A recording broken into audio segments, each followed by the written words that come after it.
കേരളത്തിൽ അങ്ങോളം ഇങ്ങോളം അതിഥി തൊഴിലാളികളെ നമുക്ക് കാണാം അല്ലേ? എന്നാൽ അതിനിടയിൽ ഒരു അതിഥി മുതലാളിയെ പരിചയപ്പെട്ടാലോ? എവിടെയാണെന്നല്ലേ നമ്മുടെ മുതലാളി? ആള് തിരൂരിലുണ്ട്. മലപ്പുറത്തിന്റെ സ്വന്തം അതിഥി മുതലാളിയെ നമുക്ക് പരിചയപ്പെടാം. അക്രം ഖാൻ ഫ്രം ബംഗാൾ. ബംഗാളിൽ നിന്നുള്ള തൊഴിലാളികൾക്ക് സ്വന്തം നാട്ടിലെ രുചികൾ വിട്ടുപിരിയേണ്ട. അതാണ് തിരൂരിലെ കൊൽക്കത്ത റെസ്റ്റോറന്റ്. ഉടമ മാത്രമല്ല, തൊഴിലാളിയും ബോർഡും മെനുവും ഒക്കെ ബംഗാളിൽ തന്നെയാണ്. കാണാം. നമ്മളിപ്പോ ഉള്ളത് ഒരു കൊൽക്കത്ത ഹോട്ടലിന് മുമ്പിലാണ്. Imran Kolkata hotel and restaurant. ബംഗാളിലൊന്നുമല്ല, നമ്മുടെ സ്വന്തം മലപ്പുറത്തെ തിരൂരിലാണ്. എന്താണ് ഈ ഹോട്ടലിന്റെ പ്രത്യേകത എന്നല്ലേ?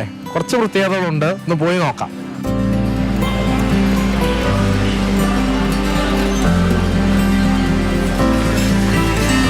ഏയ് മാലിക്, ഇതാണ് നമ്മുടെ കടയുടെ ഉടമ. आपका नाम क्या है? ഞങ്ങളുടെ പേര് അക്രം. അതാ പക്ക മലയാളത്തിൽ തന്നെയാണ് ഉത്തരം പറഞ്ഞിരിക്കുന്നത്. അപ്പൊ നമുക്ക് ഇനി ഹിന്ദിയുടെ ആവശ്യമൊന്നുമില്ല. അക്രം ഭായ്, എത്ര കാലമായി വന്നിട്ട് കേരളത്തിൽ വന്നിട്ട് 15 കൊല്ലമായി. ഇത് തുടങ്ങിയിട്ട് ഇപ്പോൾ ഒരു മാസം ഉള്ളിൽ 20 ദിവസം എത്ര ആവും. എന്താണ് ഇങ്ങനെ ഒരു ഹോട്ടൽ തുടങ്ങാനുള്ള ഒരു ഐഡിയ?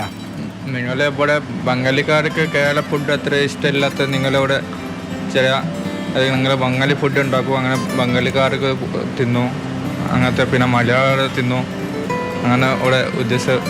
ആരൊക്കെയാണ് ഈ ഹോട്ടലിന്റെ പിന്നിൽ? ഫാമിലി മൊത്തം ഉണ്ട്? ഫാമിലി. നിങ്ങൾ ഭാര്യ ഉണ്ട്, പിന്നെ ഇവിടെ പണ്ടാളി ഉണ്ട്, ഇവിടെ പണ്ടാളി ഭാര്യ ഉണ്ട്, എത്ര 4 ആള്. പിന്നെ രാവിലെ മുതൽ വൈകിട്ട് വരെ നല്ല തിരക്കുണ്ടോ? അല്ല, രാവിലെ മുതൽ തിരക്കില്ല. രാത്രി അവിടെ 7 മണി, പിന്നെ 8 മണി, 1 മണിക്കൂർ 1.5 മണിക്കൂർ ആള് കൊടുത്തലുണ്ട്. അവിടെ പണിക്ക് ജോലി കഴിഞ്ഞിട്ട് വരുന്ന ആള് ഇവിടെ ഫുഡ് തിന്നിട്ട് ഉറങ്ങി പോകുന്നുണ്ട്. എങ്ങനെയുണ്ട് കച്ചവടം ഇതുവരെ? കച്ചവടം നിങ്ങൾ കൂലിക്കായി കിട്ടുന്നുണ്ട്. എത്ര എന്തൊക്കെ ഫുഡ് ഐറ്റംസ് ആണ് ഇവിടെ ഉള്ളത്? നിങ്ങളിവിടെ ബംഗാളി സമോസ ഉണ്ട്, ബംഗാളി പിന്നെ മസാല ബോണ്ട, പിന്നെ ഇങ്ങനെ ബംഗാളി അവിടെ ചോറ് കറി, പിന്നെ ബിരിയാണി, അങ്ങനത്തെ കൊൽക്കത്ത ബിരിയാണി ഉണ്ടാക്കുന്നുണ്ട്.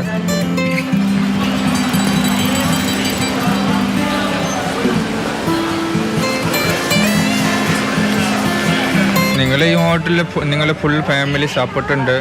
അതിലെ കാരണം നിങ്ങൾ ഹോട്ടൽ തുറക്കാൻ പറ്റി. പിന്നെ ഇപ്പോൾ നിങ്ങൾ ഹോട്ടലിൽ എല്ലാവരും സഹായിച്ചാൽ ചെയ്യുന്നുണ്ട്. ബംഗാളിൽ നിന്നുള്ളവർക്കായി ഒരു പക്ക ബംഗാളി സ്റ്റൈൽ ഹോട്ടൽ. തിരൂരിലെ കൊൽക്കത്ത റെസ്റ്റോറൻറ്റ് ഇതര സംസ്ഥാന തൊഴിലാളികൾക്ക് വലിയൊരു ആശ്വാസമാവുകയാണ്. അരുൺ അമൃതനാഥ്, മാതൃഭൂമി ന്യൂസ്, മലപ്പുറം. നമുക്കിപ്പം അരുൺ അമൃതനാഥ് ചേരുന്നുണ്ട്. അരുണെ, മുതലാളി, തൊഴിലാളി, മെനു എല്ലാം സർവം ബംഗാളി മയമാണല്ലേ? എന്താണ് അവിടെ പോയി കണ്ട വിശേഷങ്ങൾ? പറയൂ. അതെ ലക്ഷ്മി, മൊത്തത്തിലൊരു ബംഗാൾ ടച്ച് തന്നെയാണ്. കാരണം ബംഗാൾ സമൂസ, ബംഗാൾ ബോണ്ട, ബംഗാൾ ബിരിയാണി തുടങ്ങി എല്ലാം ഒരു ബംഗാളി ടച്ചാണ് ആ ഹോട്ടലിൽ ഉള്ളത് എന്നുള്ളത് തന്നെയാണ്. നമ്മളൊക്കെ നമ്മുടെ നാട്ടിന് പുറത്ത് പോകുമ്പോൾ നമ്മുടെ ബ്രാൻഡഡ് ഐറ്റംസ് ഒക്കെ കാണുമ്പോൾ നമുക്കൊരു സന്തോഷം തോന്നും. തലശ്ശേരി ബിരിയാണി, മലബാർ പൊറോട്ട എന്നൊക്കെ കാണുമ്പോൾ. അപ്പോൾ നമ്മുടേതായ ഐറ്റംസ് അവിടെ നിന്നൊക്കെ രുചിച്ച് നോക്കാൻ നമ്മുടെ മനസ്സ് ഇങ്ങനെ വെമ്പുമല്ലോ. അതേ ഒരു ഫീലായിരിക്കും. അവർ ഇവിടെ വന്ന് അധ്വാനിക്കുന്നവരാണ്, ജോലി ചെയ്യുന്നവരാണ്. അപ്പോൾ അവരുടെ നാട്ടിലെ രുചികൾ ദിവസേന അറിയാമെന്നുള്ളൊരു ആഗ്രഹം അവർക്കുണ്ടാവും. ആ ഒരു ആശയം കൂടി ഉടലെടുത്താണ് ഈ അക്രം എന്ന ബംഗാൾ സ്വദേശി ഈ ഹോട്ടൽ എന്ന ആശയത്തിലേക്ക് എത്തുന്നത്. ഒരു സ്റ്റാർട്ടപ്പ് തന്നെയാണ്. കാരണം 15 കൊല്ലമായി കേരളത്തിൽ എത്തിയിട്ട് ഇവിടെ നിന്ന് സമ്പാദിച്ചുണ്ടാക്കിയ തുക കൊണ്ട് തന്നെയാണ് ഇങ്ങനെ ഒരു സ്റ്റാർട്ടപ്പ് എന്തായാലും ആരംഭിച്ചിരിക്കുന്നത്. കുടുംബത്തിന്റെ പൂർണ്ണ സപ്പോർട്ട് ഉണ്ട്.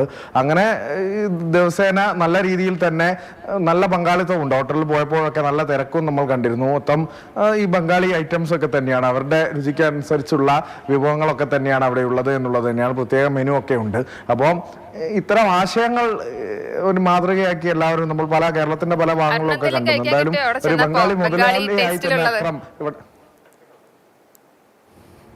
ഞാനൊരു മധുര പലഹാരം കഴിച്ചായിരുന്നു. അവിടുത്തെ ഒരു കേക്കിന് സമാനമായുള്ള ഒരു മധുര പലഹാരം. ആദ്യം തന്നെ അത് എടുത്തിട്ടാണ് ബാക്കി ആ ഷൂട്ടൊക്കെ ചെയ്തത് ജയലക്ഷ്മി. എന്തായാലും നന്നായി വരണം, അങ്ങനെ തന്നെ പോട്ടെ.